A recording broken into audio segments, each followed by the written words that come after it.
right, do we have any questions anybody want to start us off with? I really don't have questions this time. I was just to listen. I actually half expected no one to show up because I'm like, out of everything we've done, action potentials and muscles are like really simple, I think. I've just found that to be the case.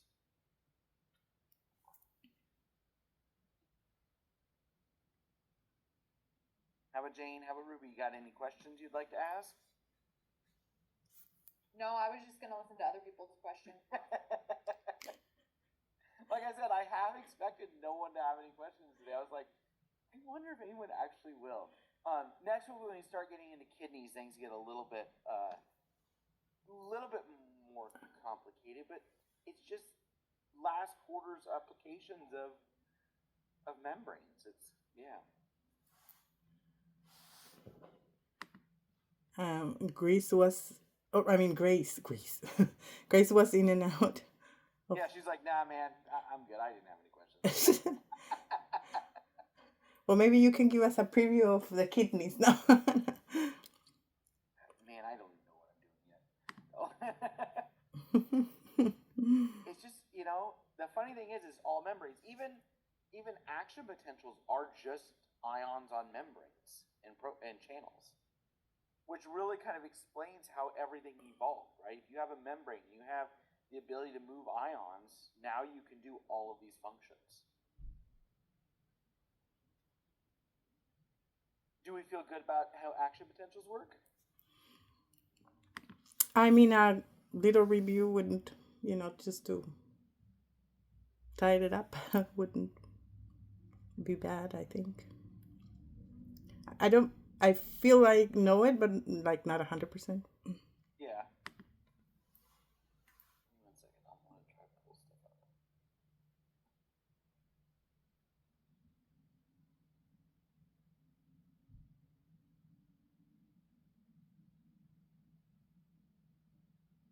I think, the main thing is just like there's like two figures that I think just really summarize all of action potentials so well. Hi, Dr. Ricky. Hello, how are you doing today? Good. Oh, sorry, my camera's off too. There we go. Hi guys, I just rolled out of bed. There's my daughter. There's Sylvia. She's being crazy. Exploring. She's exploring. We are learning how to baby-proof our house very quickly.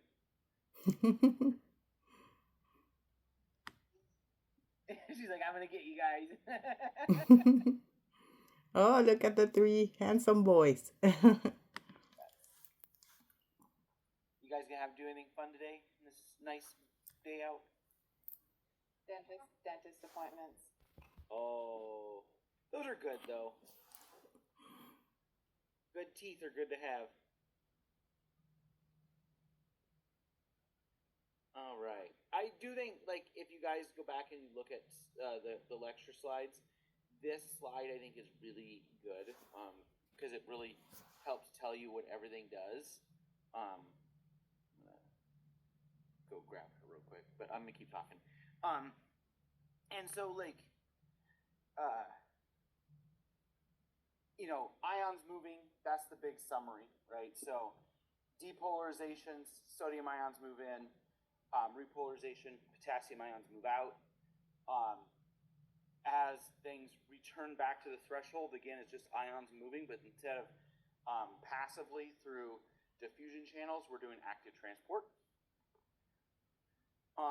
And then how things move down the axons is literally the same thing, right? So they receive, causing a depolarization, those channels get open, it transmits down the axon, and that causes a cascade which releases neurotransmitters. There's probably going to be quite a few questions kind of relating on the exam, I would say, to this. How do you get action potentials moving down the axon, right, if you have demyelination taking place? Because ultimately, a lot of our students are looking to become doctors. I know what Ruby's wanted to do. And that is, a lot of it is how things fail, right? And a lot of failing is demyelination or breaking of those axons and those terminals, which would be like this slide. So axon development, I would say, is those 3 slides are really key. Do we feel good about those?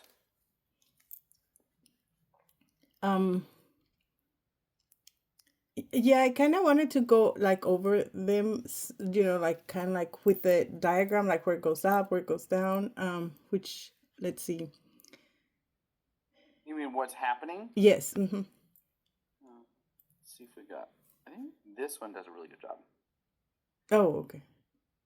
So as the signal is released, so starting in the left-hand side, those sodium gates open first, and then it moves in sequence down towards the right-hand side. And then right as that's happening, the potassium is flowing right afterwards. And then all at the same time, always the pumps are working. But the pumps have something to do now, and so they work really quickly. Mm-hmm. Essence, hyperpolarization and repolarization steps. Okay. Yeah. And then neurotransmitters are getting released at the end of the axon, and that causes the next neuron, the next thing to work. Now, when you get into kind of neurology, they can go into like more of kind of what the different types of neurons do and like maybe how that relates to consciousness and things like that. I have no understanding of any of that. That's when I was in school, the only thing we knew was that neurons activated new other neurons. And so that's why we mostly focus in on motor neurons, because we actually understand how those work really well. And so, like neurotransmitter acetylcholine binds to the SR, causing the SR to release calcium, which causes the muscle contraction. Neurotransmitters like dopamine, how they work on other neurotransmitters, how it works on other neurons, is a little bit more difficult, and how they're just creating cascades within the brain, within a whole bunch of neurons, and where does that relate to? My understanding is we still don't know a whole lot about that either. Yeah. That will be for Jane in the future, right? Absolutely. Yeah. So, yeah. Even in the neuroscience program, they focus so heavily on motor neurons still, just because we at least have an understanding of that.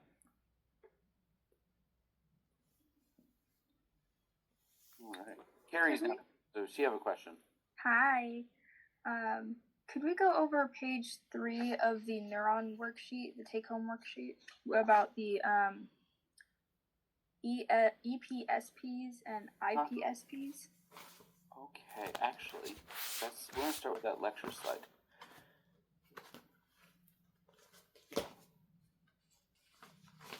Because this might be more useful.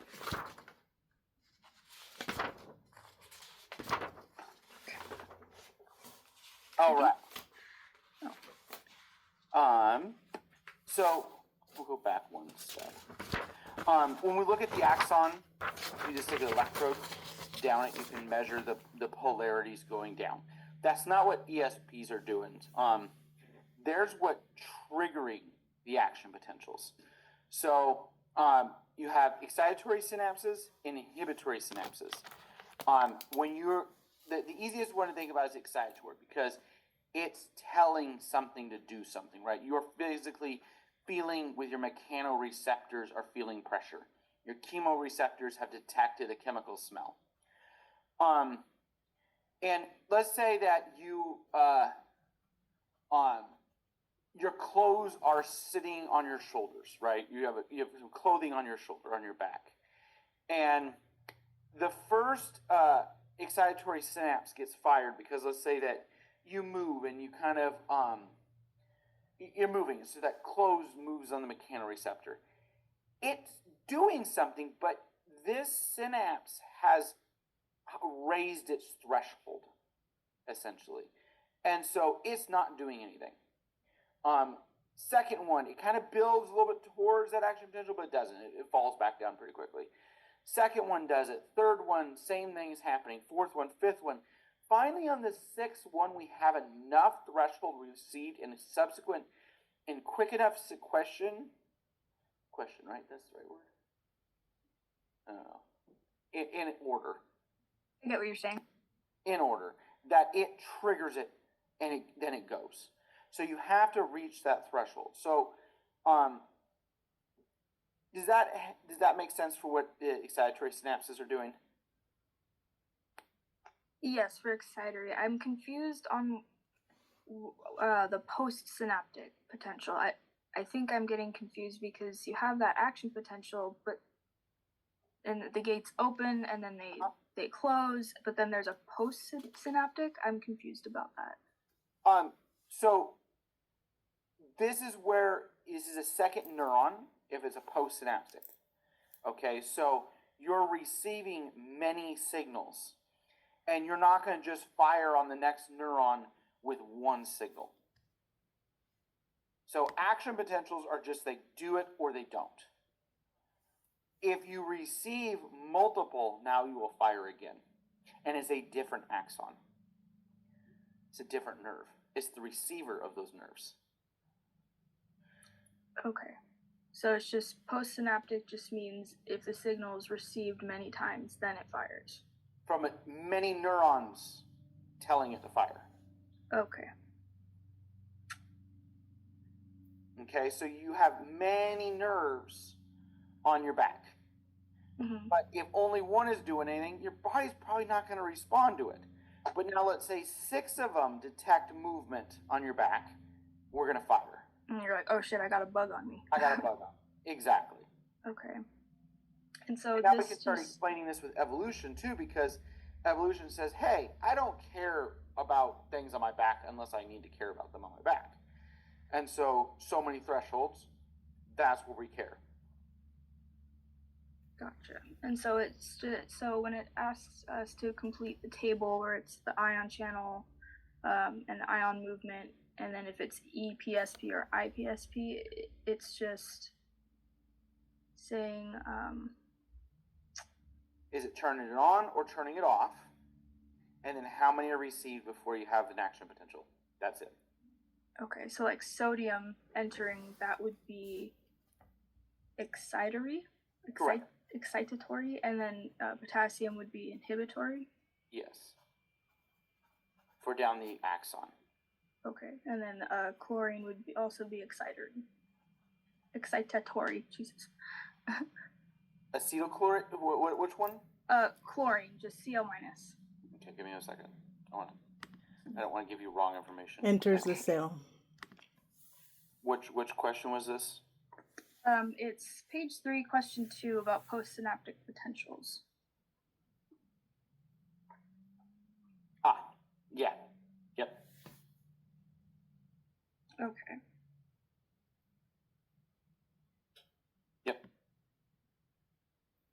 There we go. So for the lower one, it would be for acetylcholine and glutamate, both EPSP. Correct. Mm-hmm. And those are and then we can start thinking about what neurons are actually responding for that. Acetylcholine is a motor neuron. And glutamate is glutamate would be you can never trust children. She's find something and fix it up. I have to run over and grab it. Glutamate was the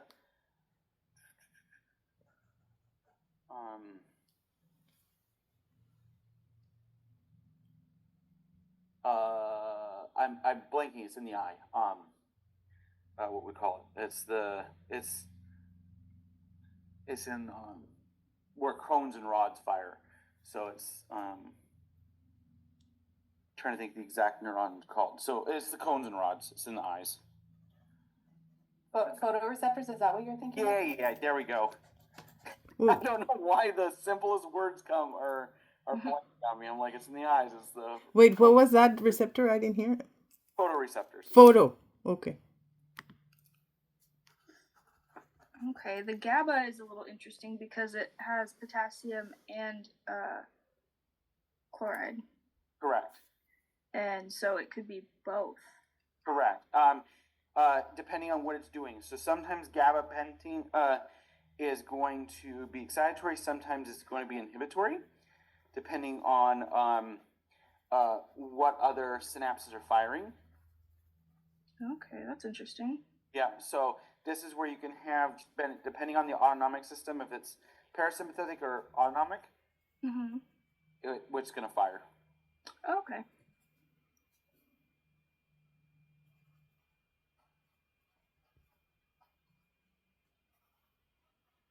I have lots of questions, so if anybody else wants to go. No, they all have 0 questions. So Yes, go for it, Carrie Ann. I'm liking your questions. Okay, next page on that. C. It's careful.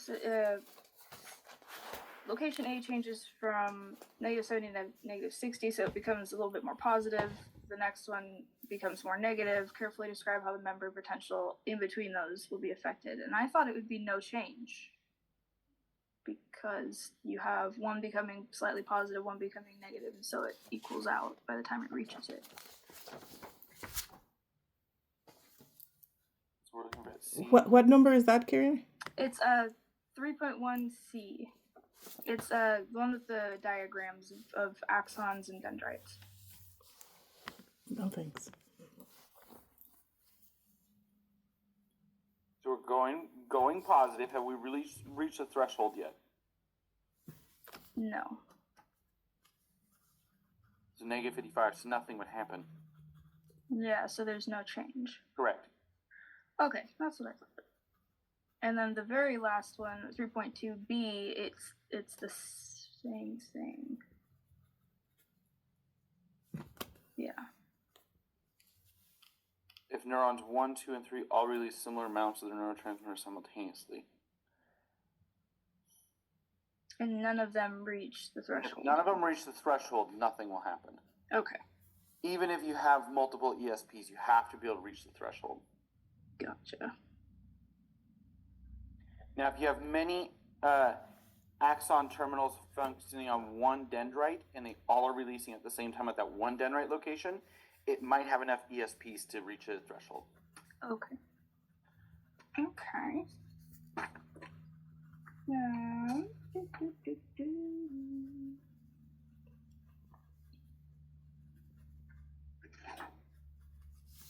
I think that's it for that packet. I haven't finished the very last page, but The last page isn't just like the it's like, how does trauma and light. yeah? Yep, cool. I was just gonna look that up. Yep. Okay. Worksheet about the muscles, in class worksheet, page 3. Oh yeah, page 3. I know we went over this in class, but I think I kind of didn't retain all of it. I'm sorry. What study question or what? What is it? It wasn't. It was the muscle worksheet, the in class worksheet Oh, that we thank you. did on Wednesday. So, which question? I can pull it up. A9 and A10. I wrote down mitochondria, but I need a little bit more. Dramatic changes in muscle cell composition. You can have mitochondrial changes, and you can have number of capillary changes. Okay, so I remember you talking about like a runner, like a long distance runner, like how are his calf muscles going to change? Yeah, and also just like if you ever look at them, they have a lot of vascular tissue. Okay, so Yeah. capillary changes as well. Capillary, you can get some mitochondrial changes. Getting things like myofibril changes and composition like that is more difficult. You're not going to develop a lot more SR because that's controlled by development genes. So that's where it talks about evolutionary time. Okay. And so 9 kind of adds into, so 9's like Capillary density also increases, so they're kind of wanting to get to mitochondria on 9. And so this should increase the, respiration essentially is taking, more respiration is taking place. Okay, yeah. Go to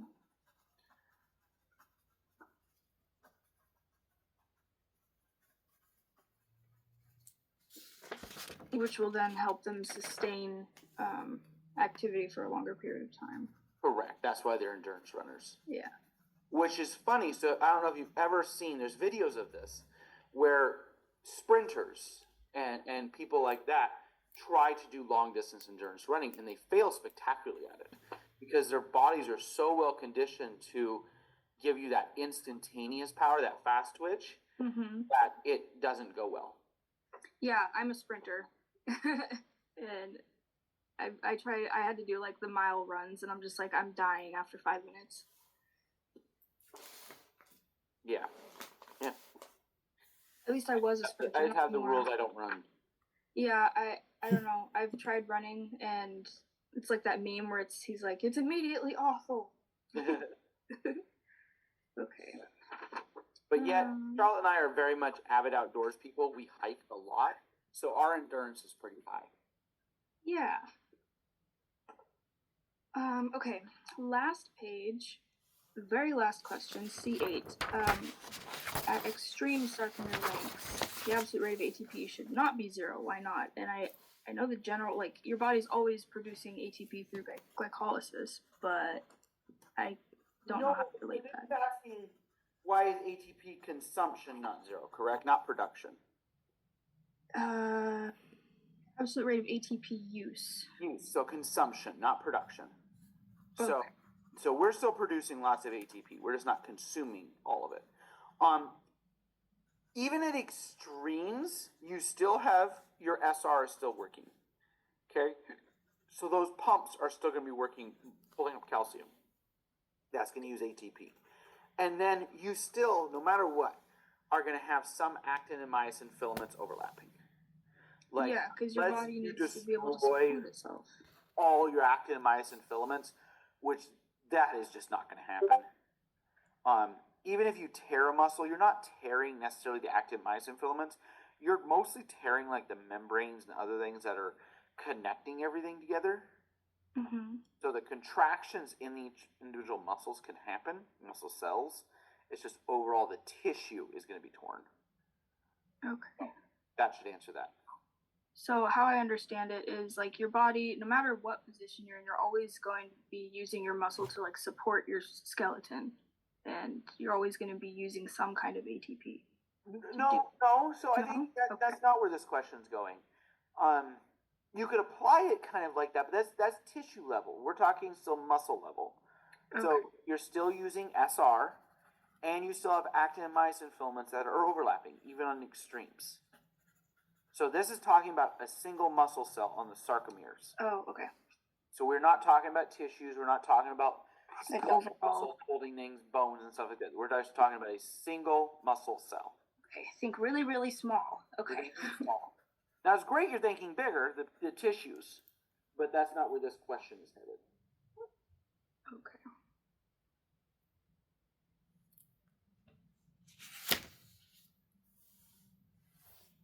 Anybody else with any questions on this page?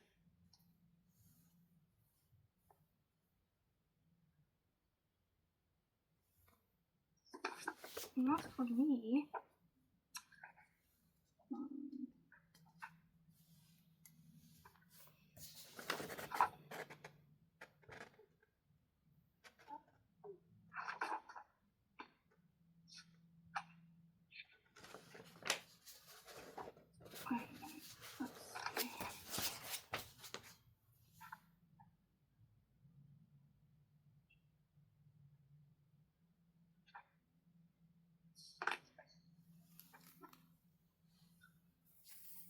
And then I have a couple questions about the study question 0, just the human physiology general questions. One of them is question 18. In the context of the core concept flow down gradients, what does resistance mean? Okay. So, what does resistance mean in physics? You've taken physics, right? No. I thought you were in physics with Christine for some reason. Nope. No. Okay, never mind. Anybody have taken? Okay. So things have resistance. So in like electrical systems, resistance just means that there's going to be a failure of signal to be transmitted. So in axons, over distances, you're going to have resistance, meaning that protons and ions aren't necessarily going to flow evenly or smoothly. So there's going to be resistance. Right, because there's like a force acting upon it. Yeah. Okay. I was trying to find question 0. Oh, I'm in worksheets, that's why.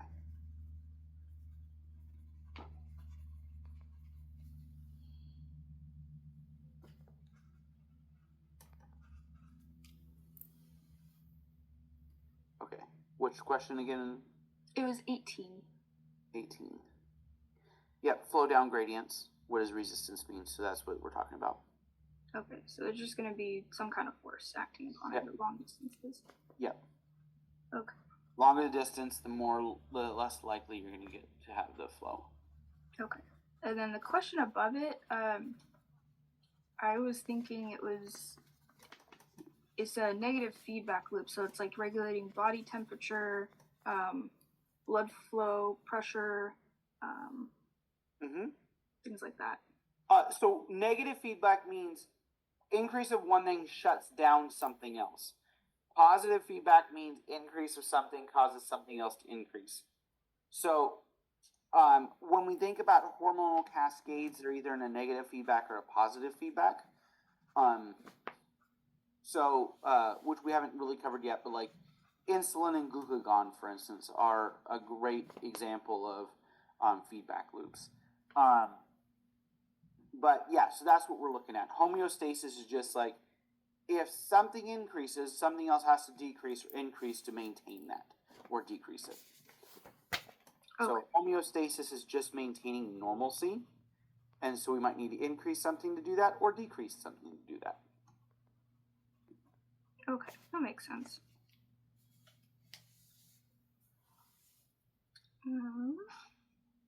There's another one on here that I can't find. Oh. Question 33. I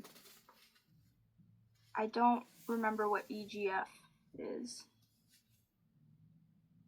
Your EGF protein in gene.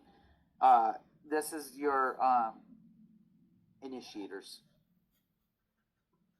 Okay, initiators.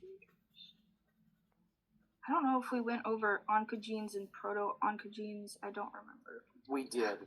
Okay. This is where we talked about tumor suppressors and cancer-causing ones. It was the last week of 222. Okay. Okay, so I can look that up in the book. Yeah. So, tumor suppressors, they don't let uncontrolled replication happen. Mm-hmm. So if your tumor suppressor is turned off, you're more likely to get cancer. Proto-oncogenes are making of cell replications. So. Okay.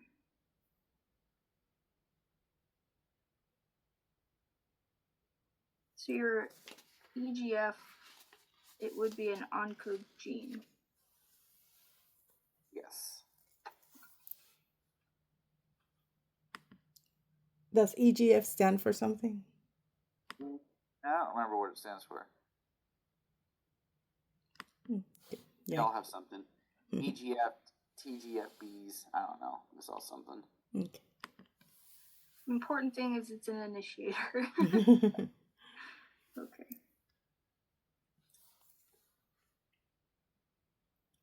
And 35 is just kind of confusing. I might need to. Did we go over the Henry Blake pore metabolizer? I think so. I thought we did that in lab. Okay, so it's a lab thing. Okay. I don't remember any of that. Maybe we didn't do that one. Maybe I did substitute with a different one.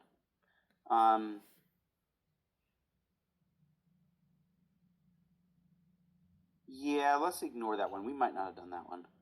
Okay.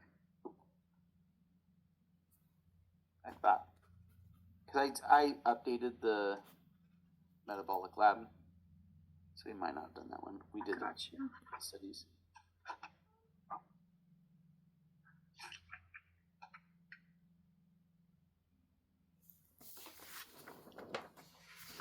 Oh yeah, question 16. How does driving a cab in London change one's hippocampus? I feel like that's kind of like out of the blue. So, what are you doing in London when you're driving? Driving on the other side. Driving on the other side. I've done it a little bit. Okay. So it's telling your body you have to getting your normalcy to something different. Gotcha.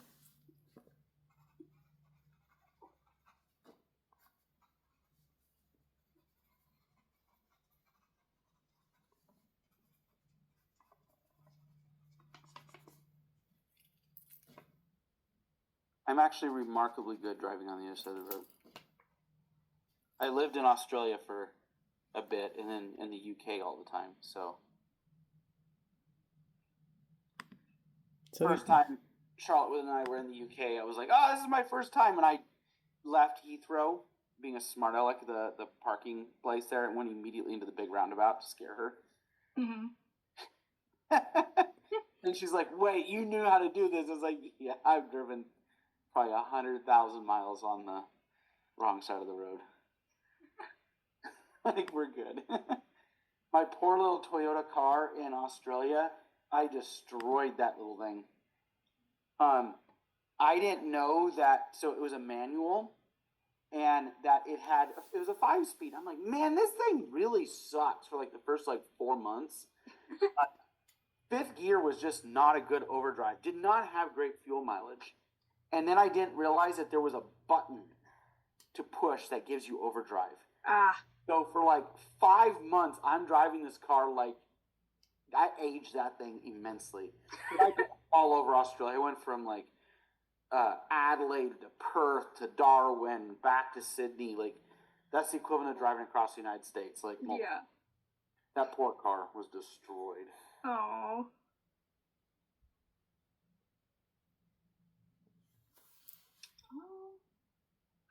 Swear I had more questions. I marked all of them. Oh, I might be overthinking number 26 about chloride channels and deducing structure based on function. Yeah, you're definitely overthinking it. Okay. Chloride ions are negatively charged, right? So what do the channels have to be? Positively charged? Positively charged, right? So you have to have amino acids with the tertiary structure positively charged. Oh my god, I was way overthinking that. I was like, does it want me to describe the actual draw the structure? I don't know. Okay.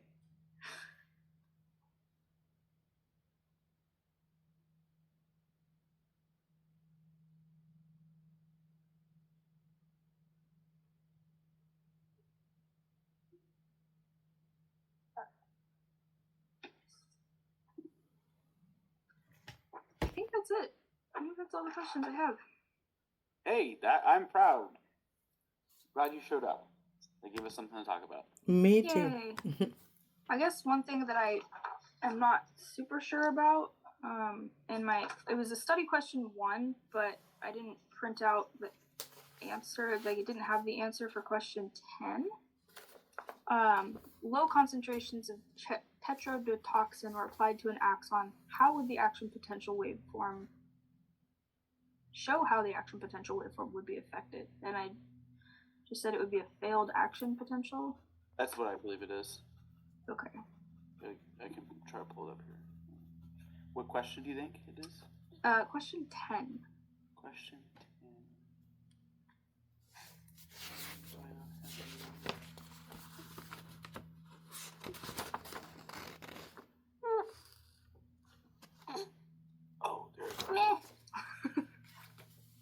my everything is difficult today for some reason on my computer. Yes, is just a failed action potential. Okay, that would make sense. Yeah. Yeah. I know. So that's all I got. Cool. Everybody else was just here to listen to see if anybody else had questions, and none of them had questions, and no one else showed up. So it was exciting. Lame. Okay, you came with questions, which is awesome. Anybody else with any questions? Mark? No, not at the moment. The thing is that I'm a little bit behind, so these carry-on questions help me a lot. But I'm getting there. I'm getting to everything. So. Yeah, I haven't printed out study question 2 yet, but I'm going to be on campus, so and that's a long one, so that'll be fun. Oh yeah, it is. I got my weekend cut out for me. Supposed to be nice today. Enjoy it today. I think the Right. rest is supposed to be kind of poopy. Yeah, I'm going into work study. I'm helping with the post lab stuff. We have to dry out the sediments so they can reuse them next week. Yay! Fun. It's really hard to dry those because you can't just like take them outside and sit them in the sun. I guess we have to like sit them in the window and let them dry indoors, which I feel like takes a long time.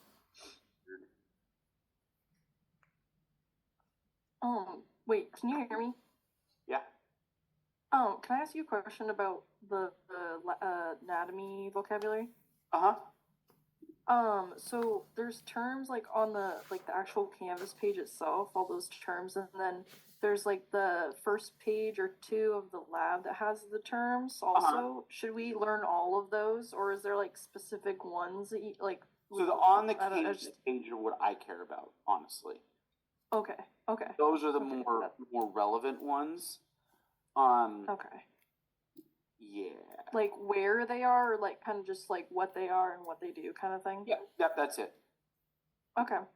Okay. Cool. Thank you. I think those, body orientation, large muscle groups, large organ systems. We need to know what that is. Okay. Okay. So Gotcha. Thank you. everything in that page is what I would like you to know. And then, especially cool. for you guys, if you're thinking medical school, that link for the online anatomy, keep that link. Mhm. That is a good link. Okay. I liked it. It was cool. I've always had trouble finding things to study for anatomy, but Yeah. okay. Thank you.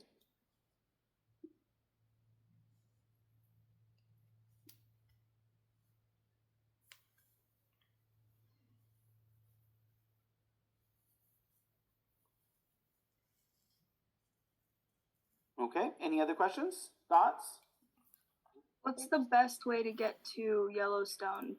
Should I rent an RV or should I stay in a hotel or You want to camp? camp? Yeah, definitely want to camp. And is your car decent? Like for distance driving? I've only driven her to Oregon and back, so Yeah, but I mean, does it do well around here and like you're good? yeah. Okay. Because it's pretty big. If it's just, is it going to be you or other people? I was thinking either just me or me and one other person. Because honestly, if it were me, grab an ice chest, grab, a sleeping bag and a tent and all that fun stuff and just hop in the car and go. Yeah. Yeah. Or a little van. No? Yeah. Anything. That's what I was thinking too, but I was looking at like van rentals and it's like Okay. around like $1,000 for like a 6-day trip. So Yeah, and then your fuel's just insane. yeah. Like, whatever you can comfortably do, that's what you do it. Like, yeah. Okay. So I'm trying to plan something for like the week after the quarter ends. Cool. Yeah. That would be a perfect time to go because then, like, Yellowstone is still, like, reasonably good temperature. Mm-hmm. You can hang out in West Yellowstone and, yeah. You should start booking campsites now. Yeah, I was looking at that. A lot of them are already full. Let me pull up the best campsite in the whole world.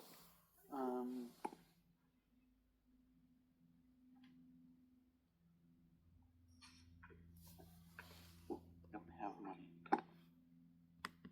phone nearby. I'm thinking about a car like I think you call them hatchback. You know, like 4-cylinder. Which one would that be? That you can sleep there. Yeah. Yeah, because I have a little SUV, and I mean, if nothing else, I could just sleep in the back of that. I mean, who cares? Oh yeah, and there's also like these things on Amazon that you kind of make it. It's an inflatable that you make the back like a bed. Really cool. Oh, yeah. Yeah. Mm-hmm. I did that at Watershed and slept on an air mattress in the back of the car, and it deflated every single night. Oh, and no. I woke up on the bottom of the floor. Oh It was, no, no, no, no. terrible.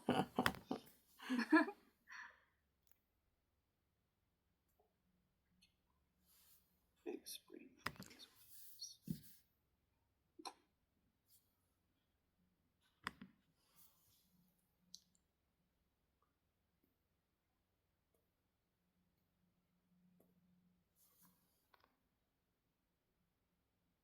Give me just a second.